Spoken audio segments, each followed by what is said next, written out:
Kilometre ની 30 કિલોમીટરમાં પાકિસ્તાન આવી જાય? હા, આવી જાય. કિનારે આ સામું, આ કિનારો આપણું, હા સામું કિનારો છે એમનો. હા. જય માતાજી કાકા. જય માતાજી. અને આપણે અત્યારે કઈ જગ્યાએ છીએ? આપણે પોર્સિલ માં છીએ. પોર્સિલ માં છીએ. અને કાકા આજે આપણે પથ્થરો જોઈ રહ્યા છે, એ પથ્થર છે કે લાકડું છે, કઈક આનું શું છે રહસ્ય? એ તો લાકડામાંથી જ પથ્થર બની ગયા છે. અને બીજા અને આજે કાકા તમે આ જોઈ રહ્યા પાણી છે, તો આ તો કઈ દરિયો છે કે શું છે?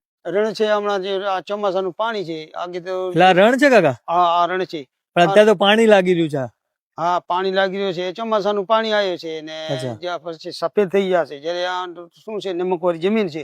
નમકવાળીમાં એ પાણી આપોઆપ સુકાઈ જશે એટલે વ્હાઈટ રણ થઈ જશે. વ્હાઈટ રણ થઈ જશે, એકદમ પ્યોર વ્હાઈટ. એકદમ નમક. અને કાકા મેં સાંભળ્યું અહીંયાથી પાકિસ્તાન નજીક છે કઈ? હા, જે આપણે અહીંયા પોર્સિલ માંથી અહીંયાથી નજીક છે. જે આપણું ચેક પોઈન્ટ છે ને, એ જેવું કરે અહીંયાથી 30 કિલોમીટર ની 30 કિલોમીટરમાં પાકિસ્તાન આવી જાય? હા, આવી જાય. કિનારે આ સામું, આ કિનારો આપણું, સામું કિનારો છે એમનો. કે નેટવર્ક બી અહીંયા આવી જાય પાકિસ્તાનનું ક્યારેક ક્યારેક એવું કઈક? હા, નેટવર્ક તો આવી જાય છે. આપણા મોબાઈલમાં ટાઈમ બી ચેન્જ થઈ જાય ને, પાકિસ્તાન આવી જાય એવું લાગે છે ટાવર આપણે પાકિસ્તાન. હા, એટલે સરસ. તો અહીંયા આપણે ફોસિલ પાર્કમાં છીએ અને તમે પણ અહીંયા આવો તો કાકાને મળજો. બાકી અહીંયા સારું છે પોઈન્ટ, પોઈન્ટ સારો છે. અહીંયાની સનસેટ બી બહુ જ ખૂબસૂરત થાય છે. તો અહીંયા આવો અને કાકાને બી મળજો. તમને ગાઈડ સારી રીતે કરી આપશે.